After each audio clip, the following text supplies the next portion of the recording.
Hi everyone, welcome back to my channel. So आज का जो केक है वो एक थीम केक बनने वाला है एंड इस केक पे ना मुझे पेपर टॉपर्स लगाने हैं केक के साइड्स पे। तो केक के साइड्स पे जब पेपर टॉपर्स लगाने होते हैं आप किस तरह से लगाओगे ताकि आपके टॉपर्स बिल्कुल भी सॉगी नहीं हो, वो मैं आज आपको बताने वाली हूँ। तो इसीलिए वीडियो को स्किप किए बिना बिल्कुल एंड तक देखिएगा। सो ये केक 1 kg का केक है, चॉकलेट ट्रफल केक। और इस केक को ना मैंने रात में ही क्रम कोट करके फ्रिज में रख दिया था क्योंकि सुबह 11 बजे मुझे केक देना था एंड उस दिन मॉर्निंग में कुछ और काम भी था। तो मैंने सोचा कि सुबह अगर मुझे टाइम नहीं मिल पाया तो बहुत हड़बड़ी हो जाएगी एंड उसमें गड़बड़ी हो सकती है। तो इसीलिए मैंने रात को ही केक को क्रम कोट करके इस तरह से क्लिंग रैप करके बॉक्स में भर के फ्रिज में रख दिया था। सो अगर कभी आपको भी इस तरह से अर्ली मॉर्निंग तो नहीं है खैर 11 बजे, लेकिन फिर भी केक के हिसाब से मॉर्निंग ही है, तो आप इस तरह से रात में केक को क्रम कोट करके उसे क्लिंग रैप करके फिर बॉक्स में भर के आप उसे रात भर फ्रिज में रख दीजिए। क्लिंग रैप करने से क्या होता है, आपके केक के ऊपर डबल सेफ्टी हो जाती है एंड आपका केक बिल्कुल सॉफ्ट एंड मॉइस्ट रहता है, कहीं से भी बिल्कुल वो हार्ड नहीं होता है। तो क्योंकि ये ट्रफल केक था, मैंने केक को 7 इंच के टिन में बेक किया है। मेरे क्लाइंट को टॉल केक नहीं चाहिए था। और स्पॉन्ज को मैंने 3 लेयर्स में कट करके अंदर फिलिंग में गनाश ऐड किया है, जो कि हमारा 2:1 रेशियो का गनाश रहता है। एंड क्रम कोट भी मैंने गनाश से ही किया था। उसके बाद जब ये केक थोड़ा सा आधे घंटे के लिए मैंने इसको फ्रिज में रख दिया था और जब गनाश हमारा सेट हो गया मैंने इसके ऊपर क्लिंग रैप लगा के बॉक्स में भर के इसको फ्रिज में रख दिया था। सो अगर आप क्रीम केक भी बना रहे हो ना तो भी आप उस केक को क्रम कोट करके क्लिंग रैप लगा के फ्रिज में रख सकते हो रात भर।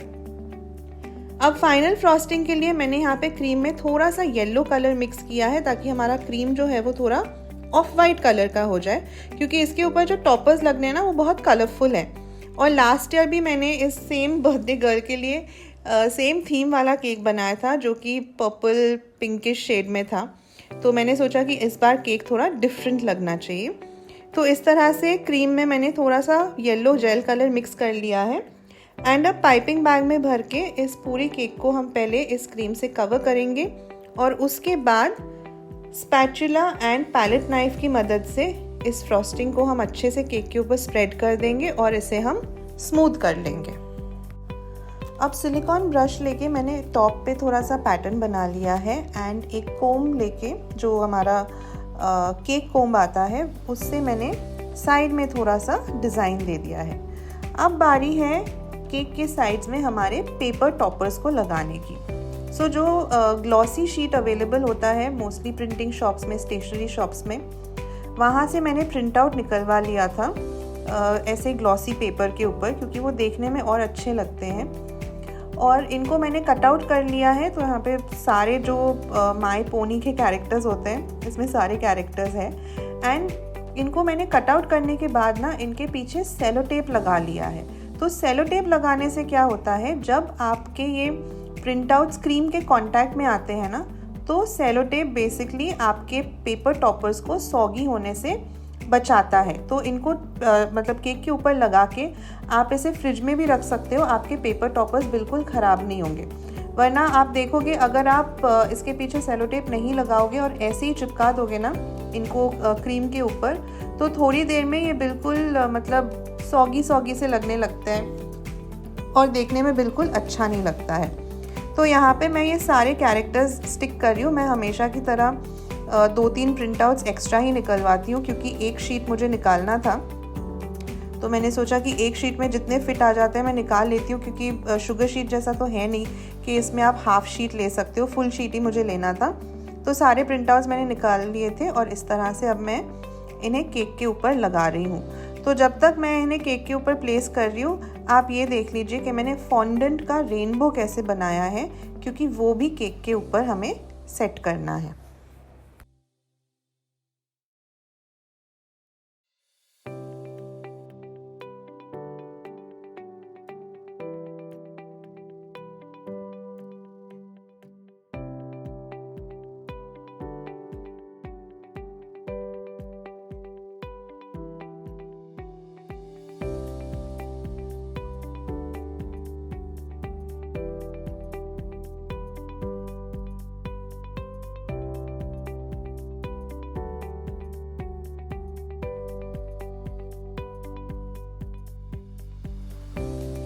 सो रेनबो एक बार हमारा ड्राई हो गया, उसके बाद मैंने उसके पीछे वाइट चॉकलेट लगा लिया था एंड जो हमारे वुडन स्क्यूअर्स आते हैं वो भी मैंने पीछे लगा लिया ताकि हम इजीली इसको अपने केक में इंसर्ट कर सके।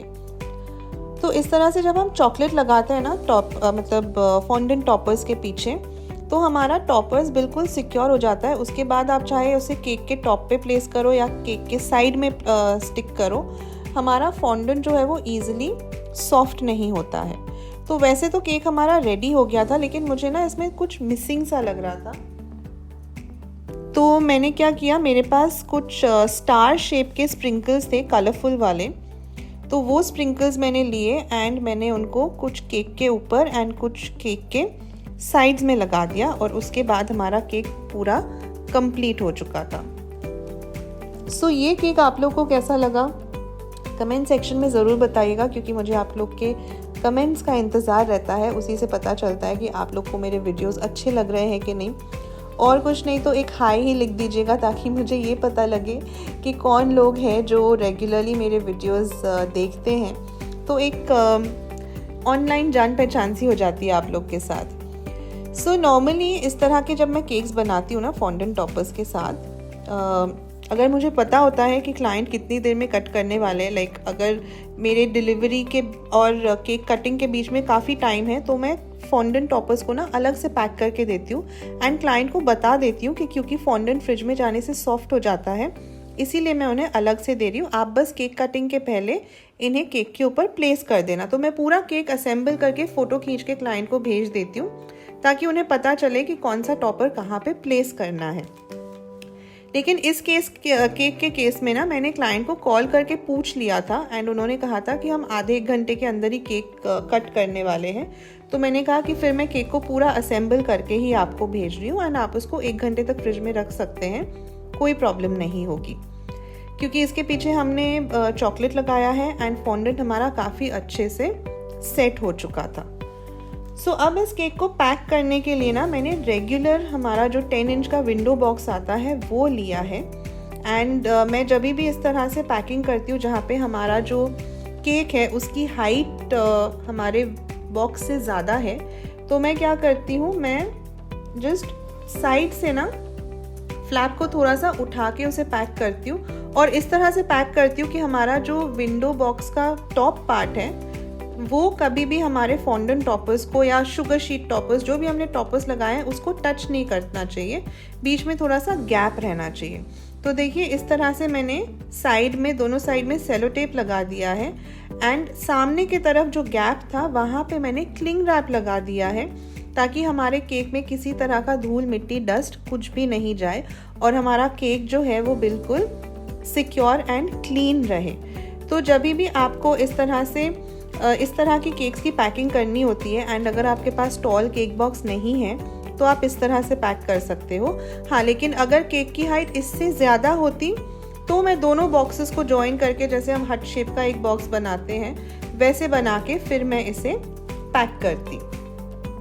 सो यहाँ पे तो केक हमारा फुल रेडी हो गया है। इनफैक्ट ये पैक करने के बाद भी मैंने आधे घंटे तक इसको फ्रिज में रखा था क्योंकि क्लाइंट का कॉल आया, उसी टाइम फिर मैं नीचे गई थी उन्हें केक देने के लिए। तो आप डरिए मत फॉन्डेंट के साथ काम करने में। अगर आपको सिंपल चीज़ें पता है, फॉन्डेंट को हैंडल कैसे करना है, ये सारी चीज़ें पता है, तो आप बहुत ईजिली फॉन्डेंट के साथ काम कर सकते हो। सो वीडियो होता है यहाँ पे ख़त्म एंड ऑफ कोर्स वीडियो को लाइक एंड चैनल को सब्सक्राइब कर दीजिएगा अगर आपको मेरे वीडियोस पसंद आ रहे हैं तो। एंड मैं जल्दी ही वापस आऊँगी एक नए वीडियो के साथ। Thank you.